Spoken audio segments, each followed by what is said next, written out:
नमस्कार दोस्तों, स्वागत है आपका अपने चैनल ये पब्लिक है सब जानती है के अंदर। आज हम थोड़ी बात करेंगे अपोजिशन के सो कॉल्ड नेता राहुल गांधी जी के ऊपर। राहुल गांधी जी का बड़ा सम्मान है, बट एक बात थोड़ी सी देख के बड़ी बुरी लगी कि G20 का आयोजन जो हिंदुस्तान कर रहा है इतने अच्छे तरीके से, शानदार तरीके से हर चीज़ें हो रही हैं, उसके अंदर राहुल गांधी जी का पहली बात तो फ़र्ज़ ये बनता था कि वो देश में ही रहें। देश में रह के ही आप डेलीगेशन से मिलिए। आप अपोजिशन के नेता अपने आप को कहते हैं, आप अपने आप को next PM as a next PM project करते हैं, तो आप देश में रहिए। फॉरेन डेलीगेशन आए हैं, आप उनसे मिलिए, आप अपनी बात आगे रखिए।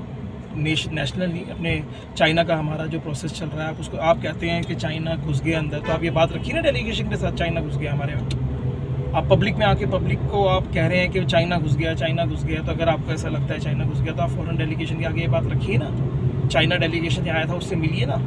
आपने चाइना डेलीगेशन के साथ बैठ के अपना पर्सनल कॉन्टैक्ट किया, जिसको आज तक पब्लिक नहीं किया आपने, ठीक है। तो आप कम से कम आपका तो उनसे रिलेशन और बहुत क्लोज है, तो आप तो बात करिए कि आप क्यों घुस गए भाई साहब हमारे यहाँ पे।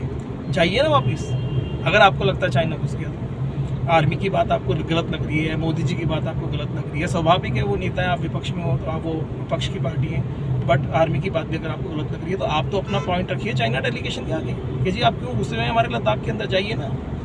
अक्साई चीन जो दिया था कांग्रेस ने थाली में परोस के चाइना को, उसकी बात करिए ना कि जी वो टाइम गया, गलती होगी, वापस करिए ना। चलिए एनी हाउ, आज G20 बड़े अच्छे तरीके से आयोजित हो रहा है। उसके अंदर राहुल गांधी जी को देश में रहना चाहिए था। अगर हमारे घर में भी कोई फंक्शन होता है, कोई नाराज़गी होती है आपस रिश्तेदारों में, तो उस नाराज़गी को साइड में रख के उस फंक्शन को, उस आयोजन को ढंग से किया जाता है। हर बंदा उसमें भागीदारी देता है, कोई नाराज़ होकर देता है, कोई खुश होकर देता है, कोई पूरे उत्साह से देता है, कोई सिर्फ अपनी प्रेजेंस लगवा देता है, बट उसमें शामिल होता है। तो ये एक आयोजन था, इसके अंदर आपको शामिल होना चाहिए था। और आप कहाँ चले गए? आप चले गए यूरोपियन कंट्रीज़ में, आप वहाँ जाके बैठ गए। पूरा यूरोप तो हिंदुस्तान के गुणगान गा रहा है, आप वहाँ जाके बैठ गए। सर वो तो आपका स्वागत करेंगे। वो तो आज कोई चाइना आयोजन कर रहा हो, कोई चाइना का नेता, बड़ा नेता अपोजिशन का आके इंडिया में आके चाइना के अगेंस्ट बोले, तो हम तो उसका वेलकम दोनों हाथों से करेंगे ना। बोलिए, आइए हमारा मंच चूज़ करिए, बोलिए चाइना के अगेंस्ट जितना बोल सकते हैं, बोलिए पाकिस्तान के अगेंस्ट जितना बोल सकते हैं, बोलिए अमेरिका के।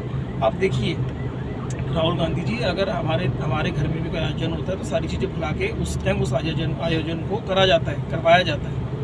बट राहुल गांधी जी ना सिर्फ यूरोप में पहुंच गए और वहाँ जाके वो कहते हैं कि जो दिल्ली में झुग्गी झोपड़ियाँ हैं, जो दिल्ली में गंदगी है, उसको ढक दिया गया है, दिखाया नहीं जा रहा है। ये स्टेटमेंट देते हैं वो बात बैठ के। आप दिल्ली वासियों आप सोचिए, भारतवासियों आप सोचिए कि ये स्टेटमेंट, अरे झुग्गी झोपड़ी और अगर ये है तो आपने 70 साल देश में राज किया, यही तो दिया आपने। मोदी जी ने तो खुद ही कहा था, जब वो पीएम बने थे तो उन्होंने खुद ही कहा था कि भैया मुझे 4-5 साल तो कांग्रेस ने जो खड्डा दिया है, जो खाई मुझे दी है परोस की थाली में, उसको पहले मुझे भरने में ही लगेंगे। अगले 5 साल में 14 से 19 तक तो मोदी जी ने वो खाई ही भरी थी, और 19 से 24 जो काम करने का टाइम था अभी इसके अंदर 2 साल 3 साल कोविड की वजह से वेस्ट हो गए मोदी जी के। और अगर 2024 में मोदी जी आते हैं तो वो तो आपको करके दिखाएंगे। लेकिन आप जो बात कह रहे हैं, आप अपनी कलाइयाँ ही बाहर जाके खोल रहे हैं। अरे जी ये अमेरिका हो गया, यूरोप हो गया, कोई किसी का सगा नहीं है जी। हर बंदा अपने देश का बेनिफिट सोचता है। वो सोचते हैं कि वो एक ऐसा नेता हमें मिल गए हैं हिंदुस्तान में, विपक्ष का चेहरा, जो कि आके अपने देश की पढ़ाई करेंगे। आओ इनको मंच दो, इनको बिठाओ, ये बोले। राहुल जी मेरी तो आपसे रिक्वेस्ट ये है कि ये जो आयोजन हुआ था इसके अंदर आपको यहाँ रहना चाहिए था। एक सिंगल कांग्रेस पार्टी का ट्वीट नहीं आया, किसी नेता का ट्वीट नहीं आया, बड़े नेता का, कि हाँ भाई welcome Biden ji to India, welcome किसी के लिए, जापान के लिए, यूरोपियन यूनियन के लिए, किसी के लिए तो कोई ट्वीट आया होता कि हाँ भाई हम वेलकम करते हैं आपका हिंदुस्तान में। कोई ट्वीट नहीं आया। तो सर ये कैसी राजनीति है? मैं तो भारतवासियों से कहना चाहूँगा कि इस तरीके की राजनीति अगर हम करेंगे, इस तरह की राजनीति से अगर हम इन्फ्लुएंस हो जाएंगे और हम ये सोचेंगे कि हाँ भाई, जैसे अब आप G20 की बात अगर चल रही है तो उसके अंदर अगर आप महंगाई का मुद्दा ले आते हैं और उसको डिरेल होकर आप वोट जो है वो बीजेपी को ना देके नेशनल लेवल के पॉइंट से, पीएम के पॉइंट से आप राहुल गांधी जी को या जो इंडिया अलायंस बना इसको दे देते हैं, तो आप खुद ही सोचिए देश कहाँ जाएगा। सर सोच समझ के अपने वोट का इस्तेमाल करिए, देखिए देश के लिए क्या जरूरी है। मोदी जी ऑफकोर्स जो देश में चेंजेस ला रहे हैं, जो रिफॉर्म ला रहे हैं, उससे कईयों को फ़ायदा है, कईयों को नुकसान है, ठीक है। बट पॉलिसी, देश एक पॉलिसी से बनती है। फ्री बिजली पानी दे दिया किसी को तो उससे आपको 1000-2000 रुपये महीने का बेनिफिट हो सकता है। बट अगर आपके लिए कोई पॉलिसी बना दी गई, कोई कानून बना दिया गया, कोई व्यवस्था बना दी गई, कोई रिफॉर्म ला दिया गया, तो उससे आपको लॉन्ग टर्म बेनिफिट होती है। आज हर बंदे ने इस धरती पे जो आया है वो छोड़ के चले जाना है। फ्यूचर की बात होती है, आने वाली जनरेशन को आप क्या दे के जा रहे हैं उसकी बात होती है। अपनी जनरेशन के लिए तो जोड़ ही लिया है, अब अपनी जनरेशन के लिए तो कांग्रेस क्या जोड़ सकी है सबको पता है। इतने साल अपोजिशन में बैठी है, कहाँ से कहाँ पहुँच गए। और ऐसा नहीं है कि बीजेपी के अंदर करप्शन नहीं है, बीजेपी हर नेता अपने बारे में सोचता है, ऐसा नहीं है। बट देश के बारे में कौन ज़्यादा सोचता है?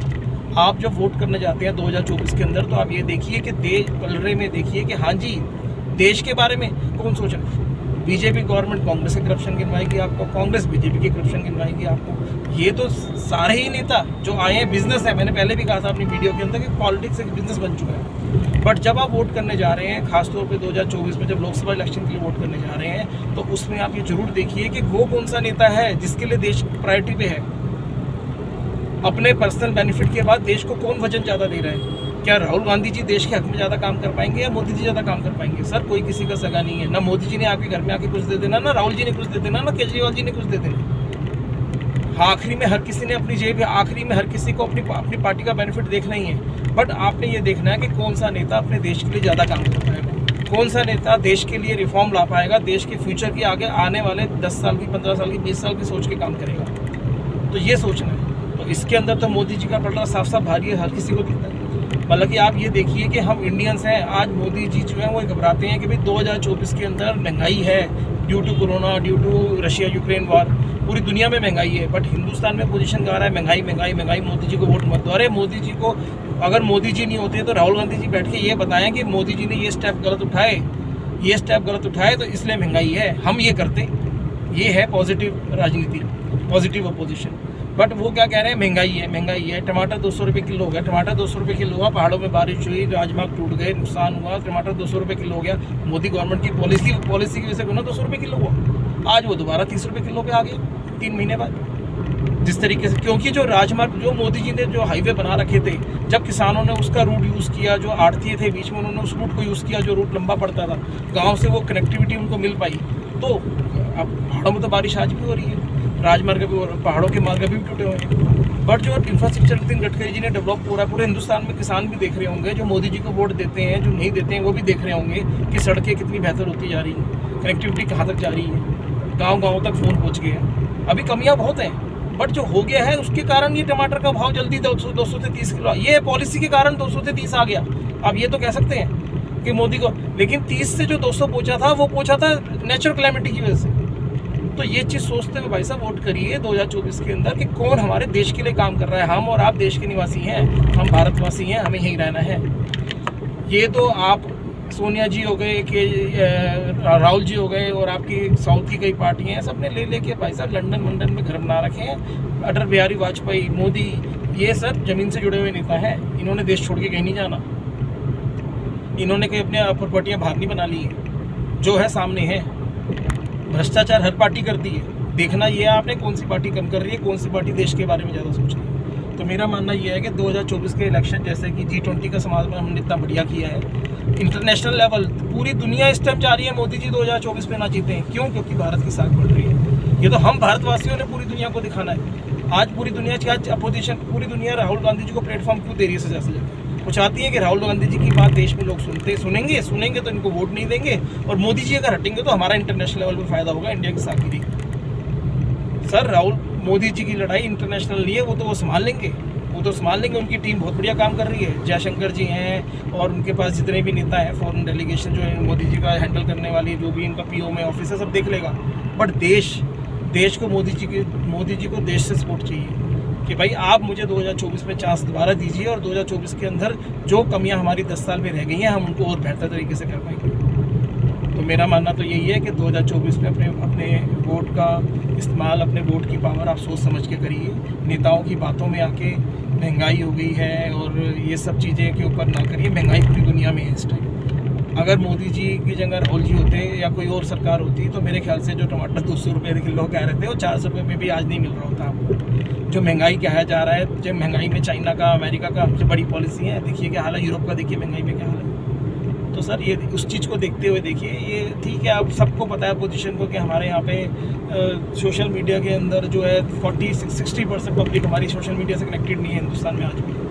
तो उनको पता है कि भैया राहुल गांधी जो कह देंगे उतना ही देखेंगे, उतना ही अखबार में छपेगा, उतना पढ़ के वो हमें मोदी जी से शिफ्ट होकर राहुल गांधी जी को वोट दे देंगे, लेकिन वो सच्चाई नहीं देख पाएंगे, पूरी दुनिया कहा गया। खैर एनी हो, जो लोग सोशल मीडिया में कनेक्टेड है कम से कम वो तो मोदी जी को पूरा साथ दीजिए, ये सोचते हुए कि हमारे किसान, हमारे गरीब जो हैं, जो कनेक्टेड नहीं है सोशल मीडिया से, जो समझ नहीं रखते इंटरनेशनल पॉलिटिक्स की, उनको बरगलाया जा सकता है। तो कम से कम हम मोदी जी का पूरा साथ दें कि अगर बाई चांस कुछ वहाँ से महंगाई के नाम पे या पोजीशन कामयाब हुआ भी लोगों को भटकाने में, तो हम कम से कम मोदी जी का पूरा साथ दें। बिल्कुल जाति पाति धर्म सबको साइड पे रखते हुए हम वोट देश के लिए करें, चाहे हमारे हिंदू भाई हैं चाहे मुसलमान भाई हैं, आप मोदी जी को वोट करिए, देश आगे बढ़ेगा तो उसी में हम सबकी तरक्की है। जय हिंद, वंदे भारत।